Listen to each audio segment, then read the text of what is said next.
Previously on Gear65 episode 60, the Samsung Galaxy Beam. Hi, I'm Daniel, and this is the Samsung Galaxy Beam. This is the first Android phone with a built-in DLP projector. This is actually a projector screen. So there's actually two ways you can actually use the projector. The easiest way is just press and hold the projector button, and it will say projector on, and the projector is on. There you go. And now, back to the program. They also have an application, a projector application, which you can see right here. And within this place you have this is Samsung's own custom software where you can actually launch certain special features that they reserved for the projector itself. So you have an image viewer, and you can see that they've discovered that they realized the screen is rotated, and then so this is one of the many image viewers within the phone. So once again, this is one of those things where we found out that there's a lot of duplicates of image gallery software within the phone itself, which we thought it was quite unnecessary.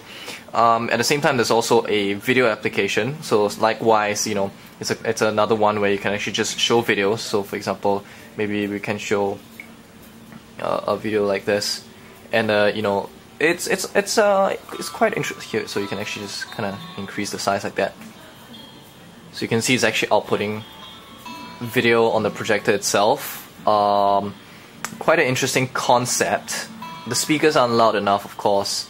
You should get yourself a pair of good speakers and hook it up to the 3.55mm headphone jack if you want to do that. Other cool features in here, you have a document viewer, of course, and as well as this thing called Quick Pad, and you can either launch it from here or just by lightly tapping on the projector button, and it will launch in whatever application you are. And what this does is it actually lets you annotate onto the screen itself. We thought it's kind of strange that you know, they don't have a whiteboard application, but rather they have this, because we would prefer if you actually have a chance to have a whiteboard kind of thing. Of course, it's kind of cool to annotate on the screen itself, but it would be better if they also came with you know, its own kind of whiteboard program.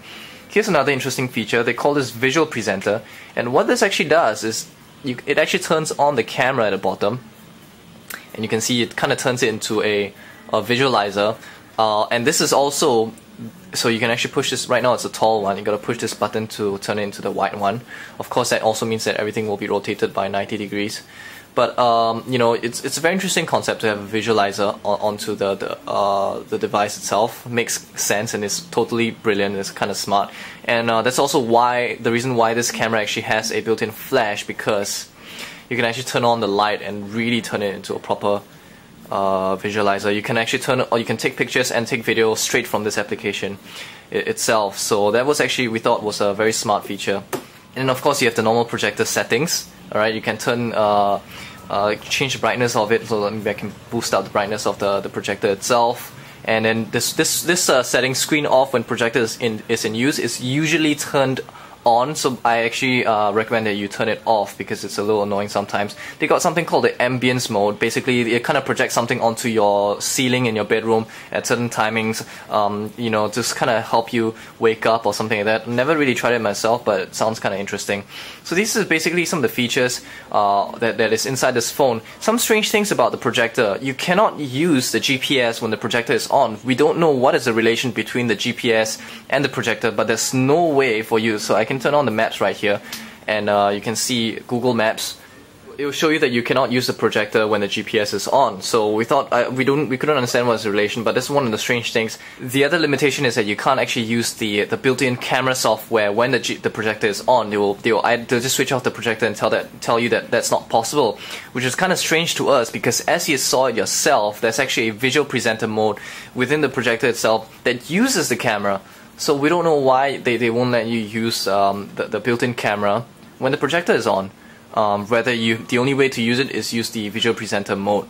So that was another strange thing. But other than that, that's pretty much the projector is actually quite alright. It will output anything else. Another actually very smart thing. So let me just turn off the projector right now. And there's another application right here that you notice is called the torchlight application. So you're wondering, they probably just turn on the LED light behind the camera. But quite interestingly, this so-called torchlight is actually the projector itself, and we thought it's kind of smart because, you know, it's brightest light bulb that's inside the camera, the phone right now. So you know, what a perfect application, what a perfect way to actually use a torchlight. And of course, you can change the color, and you can get it to flash and things like that. So that was actually kind of smart and kind of cool as well. So how well does the projector actually perform? Well, the thing is that what we've noticed, we've tested it in normal rooms and meeting rooms and things like that. We noticed that it doesn't perform very well when it's under, you know, lit up rooms, and your room really needs to be really dark. Like, we have to turn off the lights, all the lights in the room, for you to actually, for the projector to actually be bright enough. And another thing is that the distance of the projector cannot be way far. The further it goes, the dimmer it is. The furthest we could actually get this, the optimal range will be probably 1 or 2 meters away from the projector itself, from the phone itself, before it starts to get too dim.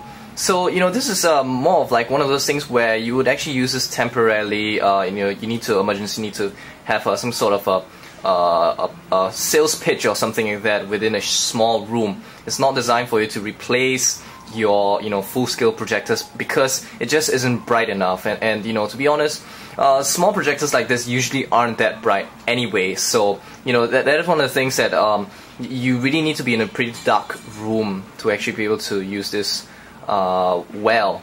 So that is one of the limitations of this projector. It is a micro projector after all, so these limits are definitely gonna be there.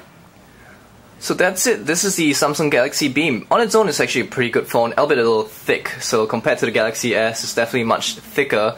But you know, you've got a much better camera, and you know, you've got a camera flash as well. So you know, in terms of the software, it performs as well as it does on the Galaxy S. Maybe slightly sluggisher, but pretty much not that much different compared to the Galaxy S. So the projector one, we still have trouble figuring out who will actually want to buy something like this. But if you are part of the target audience, I think you'll be quite interested in this, and it definitely is a hit turner. And I'm very sure carrying a projector like this and a projector that's connected to the internet with a proper web browser, I think, you know, you're definitely going to be able to pull off some very interesting stunts on the street with this particular device.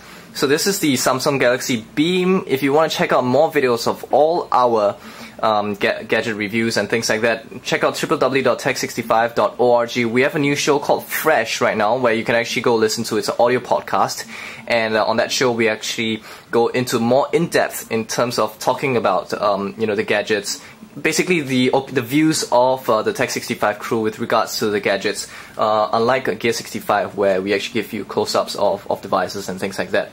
And also we actually encourage you to watch the Galaxy S review, where we go into more detail in terms of what the software is actually capable of. So all that, you can check it out at www.tech65.org. I'm Daniel, and this was the Samsung Galaxy Beam.